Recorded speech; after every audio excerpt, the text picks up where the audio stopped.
सोमपुर गांव अंधेरे में डूबा हुआ था। हवा में एक अजीब सी खामोशी छाई हुई थी। सिर्फ झींगुरों की आवाज आ रही थी। एक जवान औरत जिसके चेहरे पर चिंता साफ दिख रही थी, वो संकरी गलियों से भागी जा रही थी। राधा, राधा, वो चिल्लाई। उसकी आवाज उस सन्नाटे में गूंज रही थी। कोई जवाब नहीं, बस रात की हवा में पत्तों की सरसराहट। वो गांव के किनारे पर रुक गई। उसके दिल में डर समा गया। उसकी बहन राधा गायब हो गई थी। गांव वाले इकट्ठा हो गए। उनके चेहरे उदास थे। सोमपुर में यह पहली बार नहीं हुआ था कि कोई गायब हुआ हो। एक पुराने श्राप की बातें जो लोग भूल चुके थे फिर से शुरू हो गईं। गांव के बुजुर्ग जिनके चेहरों पर डर और मायूसी साफ दिख रही थी, उन्होंने बस सर हिलाया। परछाइयों में कुछ बुरा छिपा था, कुछ भूखा। मीरा, राधा की बड़ी बहन, यकीन नहीं कर पा रही थी कि उसकी बहन चली गई है। उसके दिल में एक अजीब सा डर था। उसने ठान लिया कि वो पता लगाएगी। गांव वालों ने उसे ऐसा करने से मना किया। यह भानग्रह किले का श्राप है, उन्होंने कहा। उनकी आवाजें धीमी थीं। लेकिन मीरा नहीं मानी। वो राधा को ढूंढेगी, चाहे उसे अनजाने का सामना ही क्यों न करना पड़े। उसकी दादी बूढ़ी और कमजोर, लेकिन हिमालय जितनी मजबूत। उन्होंने मीरा का हाथ पकड़ा। जब आप किले के अंदर है, उसने फुसफुसाते हुए कहा। उसकी आवाज उम्र के कारण कर्कश थी। लेकिन खबरदार रहना बच्ची, कुछ राज दबे रहने ही अच्छे होते हैं। मीरा ने सर हिलाया, अपनी दादी का दिया हुआ चांदी का लॉकेट पकड़े हुए। अब अपने डर का सामना करने का समय आ गया था। मीरा गांव के बीच में गांव की देखने वाली गुलाबो की टूटी फूटी झोपड़ी की तरफ गई। गुलाबो, जिसकी आंखें उम्र के कारण दूधिया सफेद थीं, वो असलियत से परे देख सकती थी। जैसे ही मीरा पास आई, गुलाबो बोली। उसकी आवाज एक धीमी गुनगुनाहट जैसी थी। आत्माएं बेचैन हैं बच्ची, वो बदला चाहती हैं। मीरा कांप गई। हवा डर से भर गई। गुलाबो ने एक मिट्टी की थाली में रंगीन पाउडर फेंका। वो फुसकारे और चटकने लगे। एक पुराना समझौता टूट गया है, उसने कहा। उसकी आवाज चेतावनी से भरी हुई थी। एक जान के बदले एक जान, संतुलन बनाना होगा। मीरा सुनती रही। उसका दिल तेजी से धड़क रहा था। उसे श्राप तोड़ना था। उसे अपनी बहन को बचाना था। गुलाबों के गुप्त संकेतों के सहारे मीरा ने सोमपुर के इतिहास के भूले हुए पन्नों में सच्चाई खोजी। गांव के पुस्तकालय में धूल से भरे हुए स्क्रॉल में एक शक्तिशाली राजा की कहानी थी जो लालच के कारण पागल हो गया था। उसने एक दुष्ट शक्ति के साथ एक समझौता किया था, अपनी रानी की जान अमरता के बदले में देने का। उस शक्ति ने समझौते से बंधे हुए उसकी इच्छा पूरी कर दी, लेकिन राजा अपराध बोध और निराशा से घिरा हुआ खुदकुशी कर ली। समझौता अधूरा छोड़कर वो शक्ति गुस्से और धोखे से भरी हुई उसने गांव को श्राप दे दिया।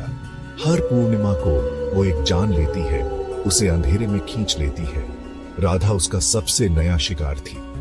मीरा का खून जम गया। उसे भयानक सच्चाई का एहसास हुआ। वो शक्ति तब तक चैन से नहीं बैठेगी जब तक समझौता पूरा नहीं हो जाता। उसे एक जान चाहिए, उसकी जान। पूर्णिमा की रात नजदीक आ रही थी। डर से घिरे गांव वालों ने खुद को घरों में बंद कर लिया। हवा भयानक आवाज कर रही थी, पेड़ों से टकरा रही थी, साथ में तड़पती हुई आत्माओं की फुसफुसाहट ले जा रही थी। मीरा अपनी दादी के लॉकेट और अपने अटूट दृढ़ संकल्प के साथ जंगल के किनारे पर खड़ी थी। भानगढ़ का किला सामने दिखाई दे रहा था। उसका साया लाल आसमान पर एक जख्म की तरह दिख रहा था। जैसे ही उसने दहलीज पार की, एक बर्फीले हाथ ने उसके दिल को जकड़ लिया। हवा भारी हो गई, सड़ांध और निराशा से भर गई। किला जिंदा था। एक अंधेरी ऊर्जा उसमें धड़क रही थी, जिससे उसकी रीढ़ में कंपी दौड़ गई। मीरा आगे बढ़ी। उसका डर उसके संकल्प के आगे कुछ नहीं था। उसे राधा को ढूंढना था। मीरा किले के अंदर गहराई में चली गई। हर कदम पिछले से भारी होता जा रहा था। हवा ठंडी हो गई। सन्नाटा बस पानी की टप टप की आवाज से टूट रहा था, जो उस विशाल खालीपन में गूंज रही थी। अचानक जमीन कांपने लगी। किला कराह उठा। ऊपर पूरा चांद गायब होने लगा। एक परछाई ने उसे निगल लिया। ग्रहण शुरू हो गया था। एक खौफनाक चीख ने सन्नाटे को चीर दिया। राधा! मीरा आवाज की तरफ दौड़ी। उसका दिल तेजी से धड़क रहा था। उसने अपनी बहन को एक टूटते हुए कमरे में पाया, एक पत्थर की दीवार से जंजीरों से बंधी हुई। उसकी आंखें दहशत से फैली हुई थीं और उनके सामने अंधेरे का एक घूमता हुआ भंवर, वो शक्ति, रूप ले रही थी। उसकी आंखें अंधेरे में जलते हुए अंगारे मीरा पर टिकी हुई थी। दहशत मीरा को निगलने की धमकी दे रही थी, लेकिन वो डटी रही। वो शक्ति, उसकी आवाज एक कर्कश फुसफुसाहट बोली, समझौता पूरा होगा, एक जान के बदले एक जान। मीरा ने चांदी का लॉकेट पकड़ा। उसकी दादी के शब्द उसके कानों में गूंज रहे थे, जवाब अंदर है। उसने लॉकेट को देखा। बीच में एक माणिक भयानक रोशनी में चमक रहा था। माणिक, राजा का माणिक। कहानी उसकी यादों में कौंध गई।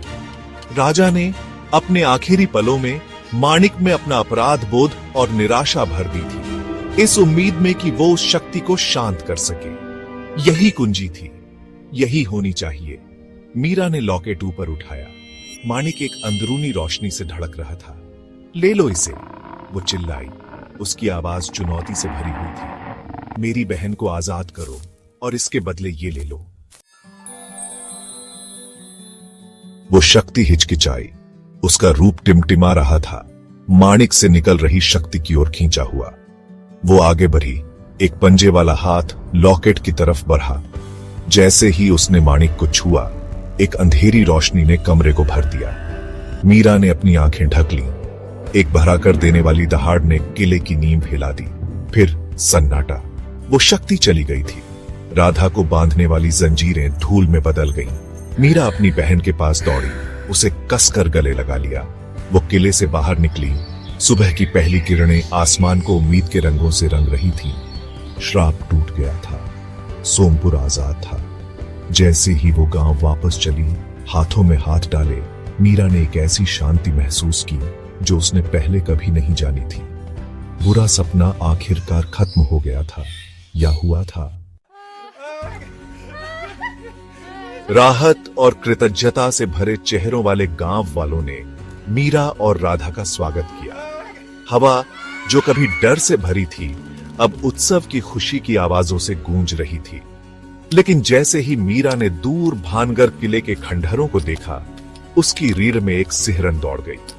वो शक्ति हार गई थी, लेकिन उसके आखिरी पलों में, उसकी जलती हुई निगाहों में एक झिलमिलाहट ने मीरा को एक बेचैनी की भावना से भर दिया। ऐसा लगा जैसे अंत हो, फिर भी एक शुरुआत भी। क्या उसने प्राचीन समझौते की जंजीरों को पूरी तरह से तोड़ दिया था, या बस उसे अभी के लिए शांत कर दिया था? यह सवाल मीरा के दिमाग